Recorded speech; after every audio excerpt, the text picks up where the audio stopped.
오늘 우리에게 주신 하나님의 말씀은 베드로전서 4장 12절에서 19절 말씀입니다. 신약성경 381쪽입니다. 베드로전서 4장 12절에서 19절 말씀입니다. 이 계시의 말씀을 봉독할 때에 하나님의 음성을 듣는 저와 여러분이 되시기 바랍니다. 사랑하는 자들아, 너희를 연단하려고 오는 불시험을 이상한 일 당하는 것 같이 이상히 여기지 말고 오히려 너희가 그리스도의 고난에 참여하는 것으로 즐거워하라. 이는 그의 영광을 나타내실 때에 너희로 즐거워하고 기뻐하게 하려 함이라. 너희가 그리스도의 이름으로 치욕을 당하면 복 있는 자로다. 영광의 영 곧 하나님의 영이 너희 위에 계심이라. 너희 중에 누구든지 살인이나 도둑질이나 악행이나 남의 일을 간섭하는 자로 고난을 받지 말려니와 만일 그리스도인으로 고난을 받으면 부끄러워하지 말고 도리어 그 이름으로 하나님께 영광을 돌리라. 하나님의 집에서 심판을 시작할 때가 되었나니 만일 우리에게 먼저 하면 하나님의 복음을 순종하지 아니하는 자들의 그 마지막은 어떠하며 또 의인이 겨우 구원을 받으면 경건하지 아니한 자와 죄인은 어디에 서리요? 그러므로 하나님의 뜻대로 고난을 받는 자들은 또한 선을 행하는 가운데에 그 영혼을 미쁘신 창조주께 의탁할지어다. 아멘.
우리 앉을 때까지 좀 격려하십시다.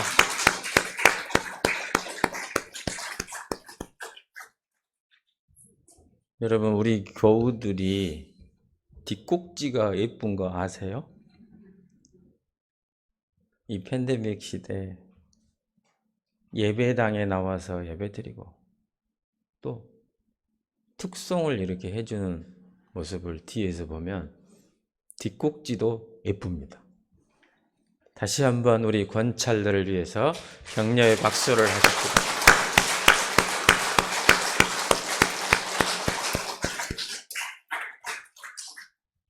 나무라는 시가 있어요. 나무를 길러본 사람만이 안다. 반듯하게 잘 자란 나무는 제대로 열매를 맺지 못한다는 것을.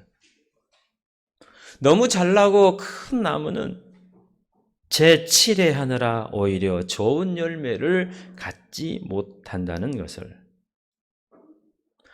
한 군데쯤 부러졌거나 꺾인 나무에 또는 못나고 볼품없이 자란 나무에 보다 실하고 단단한 열매가 맺힌다는 것을.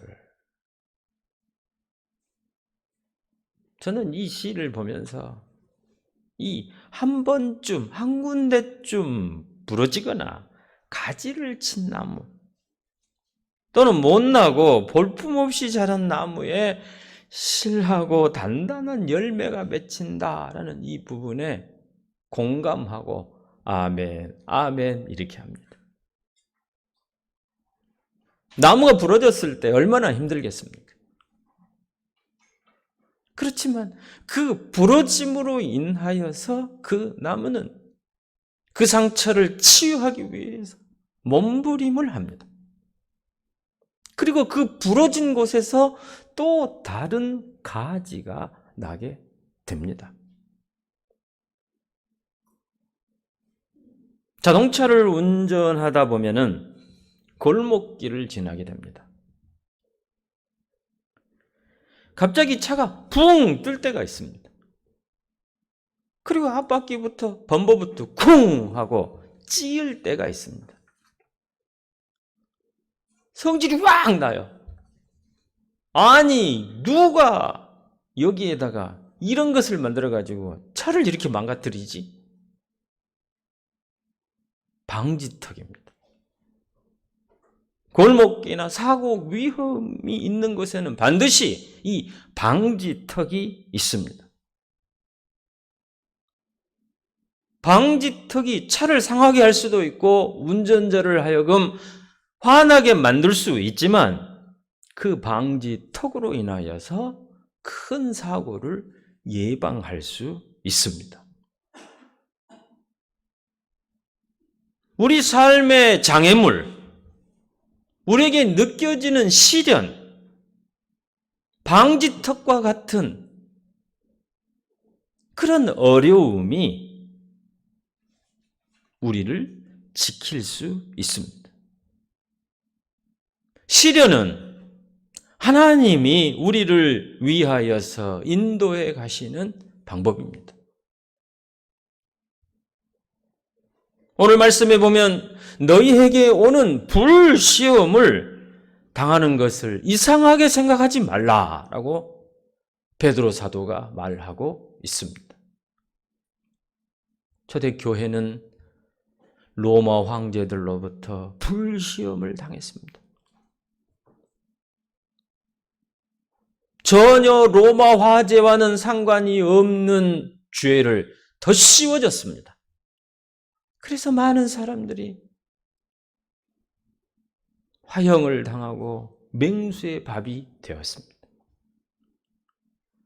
그리고 그 박해를 피하여서, 시련을 피하여서 전국 각지로 흩어졌습니다. 그것을 베드로 사도는 불시험이다 이렇게 말하고 있습니다. 시험은 하나님께서 우리들로 하여금 질문하게 하는 방법입니다. 하나님, 왜 이 시험이 있어야 합니까? 왜 이 불시련을 우리에게 주십니까? 왜 내게 이런 일이 있어야 합니까? 라면서 질문하기 시작합니다. 평안할 때는 질문하지 않습니다. 모든 것이 잘 굴러갈 때는 우리는 하나님 앞에 의무를 갖지 않습니다. 그러나 고난 당하게 되면, 문제가 생기게 되면, 시련을 겪게 되면 하나님께 묻기 시작합니다. 어찌하여 이런 일이 있습니까? 하나님, 왜 우리가 코로나를 겪어야 합니까? 질문하기 시작합니다. 라이너 마리아 릴케라는 사람은 그의 후배 시인에게 이런 편지를 씁니다. 마음속에 풀리지 않는 문제에 대해서 인내하라. 아주 낯선 방언으로 쓰여져서 이해할 수 없는 책들을 대하듯 의문 그 자체를 사랑하려고 애쓰라. 당장 답변을 얻으려고 하지 말라. 답변되지 않는데 다 이유가 있다. 지금 답변을 듣지 못하는 이유는 혹 알려주었더라도 그것을 받아들이기 힘들기 때문이다. 질문하라 이 말입니다. 물어라 이것입니다. 저는 철학을 한 사람입니다. 학부 때 철학을 했어요. 그런데 요즘 유행가에 보니까 테스형 그러더라고요. 테스형. 저 깜짝 놀랐어요. 유행가 가사에서 소크라테스를 질문한다. 이게 우연히 나왔겠습니까? 코로나를 겪기 때문에 이런 가요가 나오지 않았을까요? 시련 가운데 있게 되면 삶이 진지해집니다. 그리고 묻기 시작합니다. 두 번째로 하나님은 나에게 지시하기 위하여서 시련을 사용하십니다. 방향을 전환하게 한다 이것입니다. 엘리야는 그릿 시냇가에서 숨어 있었습니다. 비가 내리지 않자 그 그릿 시냇가에 물을 먹으면서 까마귀가 가져다주는 먹이를 가지고 살고 있었습니다. 그런데 어느 날 보니까 그릿 시냇가에 물이 다 말랐어요. 엘리야가 화가 났어요. 하나님 지금 뭐 하고 계십니까? 시내가 다 말랐습니다. 그때 하나님께서 뭐라고 말씀하십니까? 엘리야야, 네가 더 이상 이 시냇가에서 사는 것을 원치 않기 때문이다. 이제 지시할 곳으로 가거라. 하나님은 우리의 인생을 전환시키기 위하여서 시련을 사용하십니다. 요나는 니느웨에 가서 복음을 전하라 그랬습니다. 회개하라 라는. 그러나 그는 니느웨로 가지 않고 다시스로 가버렸어요. 그리고 배 밑창 깊은 곳에 들어가서 쿨쿨 잠을 자고 있었습니다. 그때 하나님께서 어떻게 하셨습니까? 큰 풍랑을 일으켰습니다. 요나가 타고 있는 배가 뒤집어질 정도로 큰 풍랑이 임하자 그곳에 타고 있는 사람들이 자기들의 평생 재산, 장사하려고 했던 모든 미천을 다 바다에다가 던졌습니다. 왜 이런 일이 일어나야 되는지 그 사람들은 알 수 없었습니다. 그러나 요나는 큰 풍랑을 겪고 깨닫습니다. 나 때문이구나. 나로 인하여서 이런 일이 있구나 라면서 나를 들어서 바다에 던지라 라고 말합니다. 하나님은 방향을 이렇게 전환시킬 때에 시련을 사용하십니다. 세 번째, 하나님은 나를 점검하시기 위하여서 시련을 사용하십니다. 우리 교회는 차를 즐겨하지 않습니까? 어느 날 차를 마시려고 하는데 차가 없어서 티백을 꺼냈습니다. 근데 티백이 껍질이 다 벗겨져 있었어요. 여러 개가 있어요. 이게 무슨 차인지를 알 수가 없는 거예요. 이 티백에 어떤 차가 있는가를 알려면 어떻게 해야 됩니까? 뜨거운 물에 넣어봐야 되는 거예요. 뜨거운 물에 그 티백을 넣어봐야 그 티백 안에 무슨 차가 들어있는지 알 수 있습니다. 시련은 이와 같습니다. 불시험은 이와 같습니다. 그 불시험을 겪어보아야 내 신앙이, 내 믿음이, 내 신앙의 깊이가 어느 정도인가를 알 수 있습니다. 그 뜨거운 곳에 들어가 보아야 그 안에 무엇이 담겨 있는지를 알 수가 있습니다. 그래서 야고보 사도는 여러 가지 시험을 만나거든 온전히 기쁘게 여기라, 이렇게 말씀하고 있습니다. 너희 믿음의 시련이 인내를 만들어내는 줄 너희가 알미라. 그분은, 하나님께서는 그 불시험과 시련을 통하여서 우리를 점검하게 하십니다.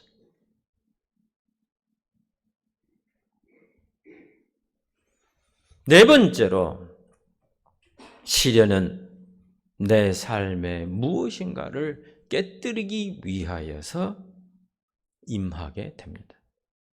고난당하는 것이 내게 유익이라, 이로 인하여서 내가 주의 율례를 배우게 되었나이다 라고 시편 기자는 말합니다. 우리는 성공보다는 실패를 통하여서, 고난을 통하여서 훨씬 많은 것을 배웁니다.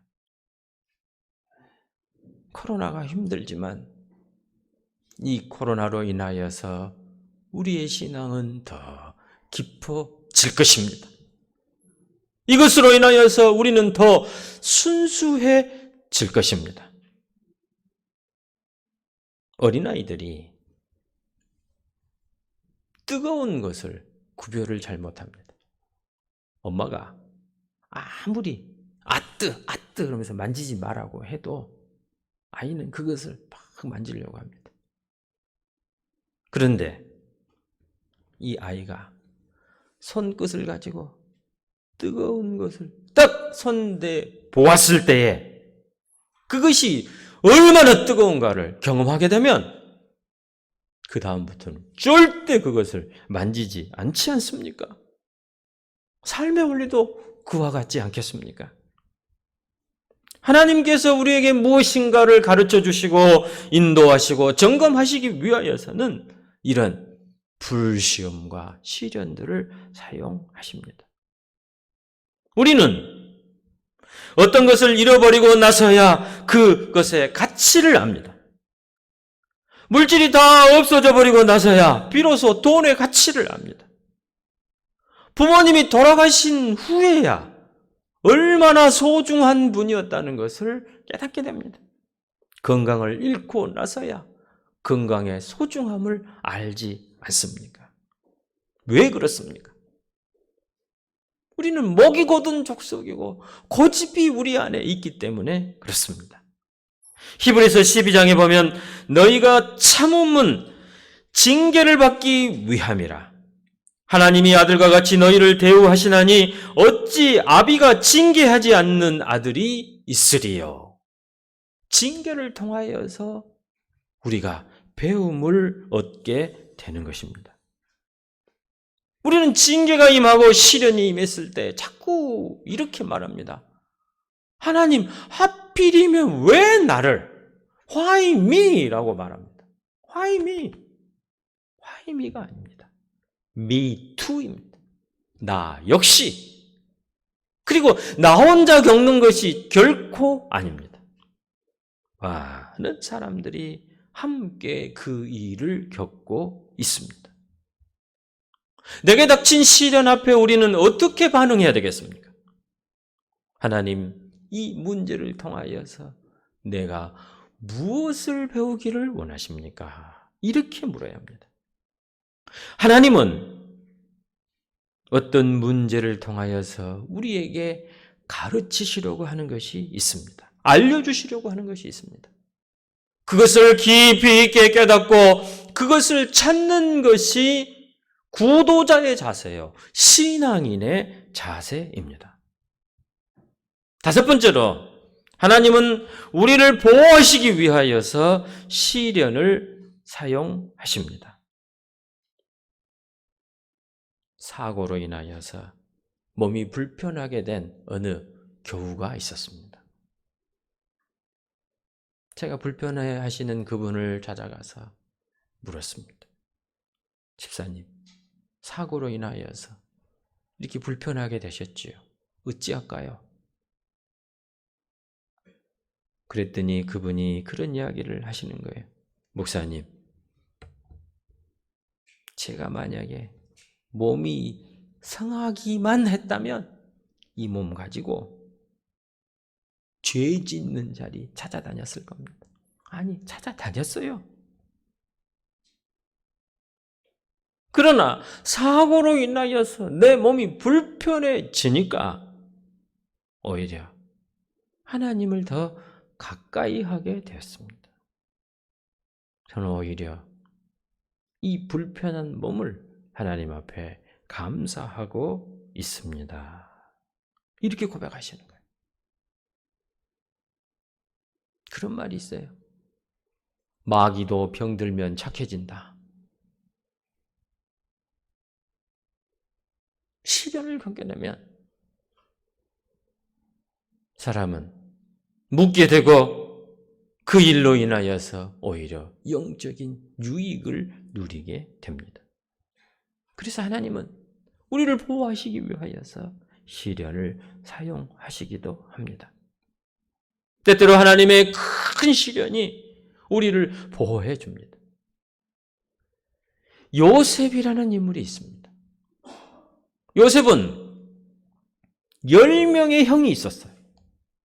이 10명의 형이 요셉을 미워했습니다. 야곱으로부터 요셉은 사랑받는 아들이었어요. 채색 옷을 그에게 해입혔어요.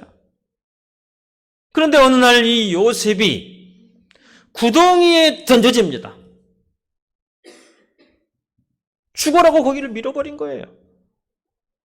그랬다가 이 요셉을 미디안 상인에게 팔아버려요. 노예로 가서 죽어라. 그리고 아버지에게는 가서 짐승이, 맹수가 내 동생 요셉을 죽였다 라면서 피 묻은 그 채색 옷을 아버지에게 가져다 줍니다. 요셉은 이해할 수 없었을 겁니다. 내가 무엇을 잘못해서 이렇게 구덩이에 던져져야 하고 뭘 잘못해서 내가 미디안 상인에게 노예로 팔려야 하는가? 이해할 수 없었습니다. 근데 거기서 그친 것이 아니에요. 애굽으로 간 요셉은 천신만고 끝에 가정 총무가 됩니다. 가정 총무가 되었는데 언어를 배워야지요. 수학을 배워야지요. 한 번도 가보지 못했던 그 애굽에 팔려왔을 때 그가 가정 총무가 되기 위해서 얼마나 노력했겠습니까? 수많은 애굽인들의 종들을 거느리는 사람이 되기까지 그 자리에 이르기까지 얼마나 많은 시간을 들였겠습니까? 그런데 거기에서 또 오해를 받습니다. 여주인을 범하려고 했다는 성추행범이 됩니다. 성추행범. 노예가 성추행을 하려다가 미수범이 되었으니 얼마나 두들겨 맞았겠습니까? 감옥에 들어가서도 얼마나 간수들로부터 천시 여김을 당했겠습니까? 아마 사람들이 지나다니면서 이 요셉에게 그랬을 거예요. 이 모슬놈, 이 배은망덕한 놈, 찍을 죄가 없어서 그런 성추행범 죄를 짓느냐, 발로 톡톡 차고 다녔을 거예요.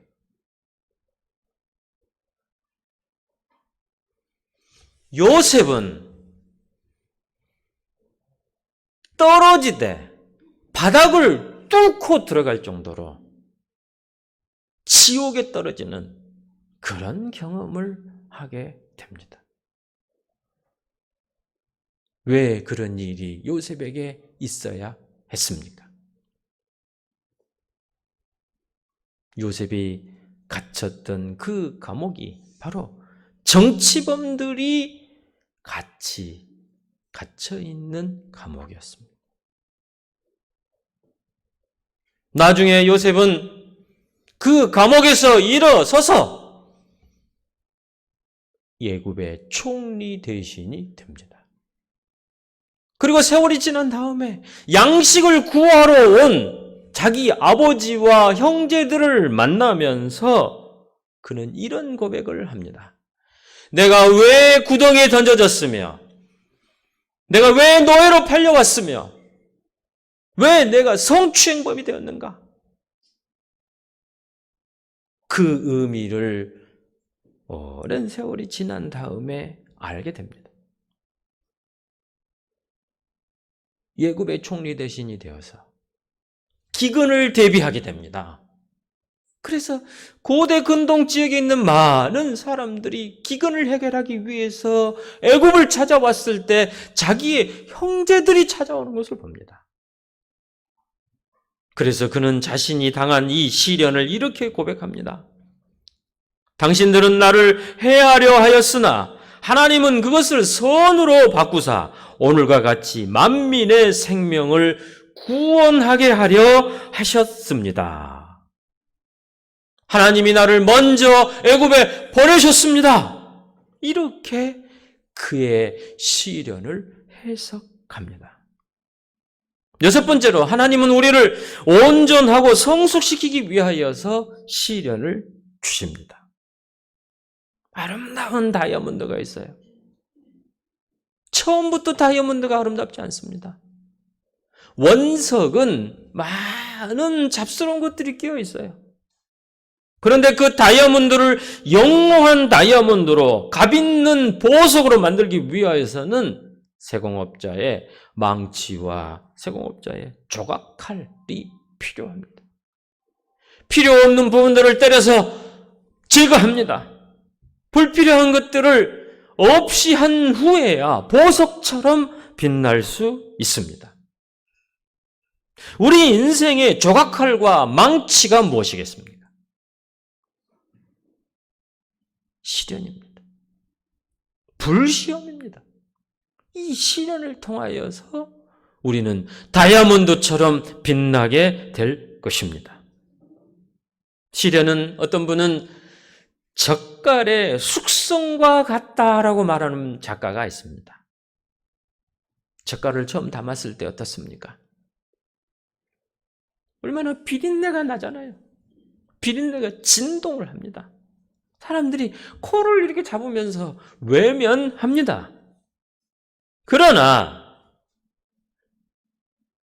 그 젓갈이 시간이 지나면서 숙성되었을 때에 어떤 맛이 납니까? 괴미가 있다라고 하지 않습니까? 괴미. 깊은 맛이 있지 않습니까? 시간이 필요하고 사건이 필요하고 깊은 연단이 필요한 이유가 여기에 있습니다. 처음에는 비릿하지만 그것이 시간이 지나고 숙성이 되면 우리에게 깊은 맛을 내어주는 것이 젓갈입니다. 시련은 우리를 깊은 맛을 나게 할 것입니다. 베드로 사도는 불시험을 당하고 있는 초대 교회를 향하여서 낙심하지 말라라고 말하고 있습니다. 절망하지 말라라고 말하고 있습니다. 이 시련이 더 순수하게 할 것이고 하나님의 역사를 이룰 것이다 라고 말하고 있습니다. 신림의 가족 여러분, 우리는 참 어려운 시련의 길을 가고 있습니다. 절대로 낙심하지 마십시오. 하나님이 함께 하십니다. 하나님이 우리를 숙성시키실 것입니다. 깊은 맛이 나게 될 것입니다. 이런 은혜가 있다는 것을 소망하면서 기도하면서 이겨내십시다. 주께서 함께해 주실 것입니다. 기도하십시다.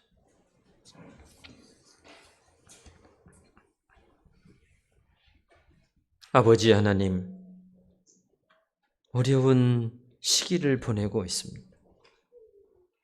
사망의 음침한 골짜기를 걷고 있습니다. 주의 백성들을 보호해 주시옵소서. 믿음을 주시옵소서. 주의 지팡이와 막대기로 지키고 보호하여 주시옵소서. 이 긴 터널을 속히 빠져나갈 수 있는 은혜를 내리어 주옵소서. 예수님의 이름으로 기도하옵나이다.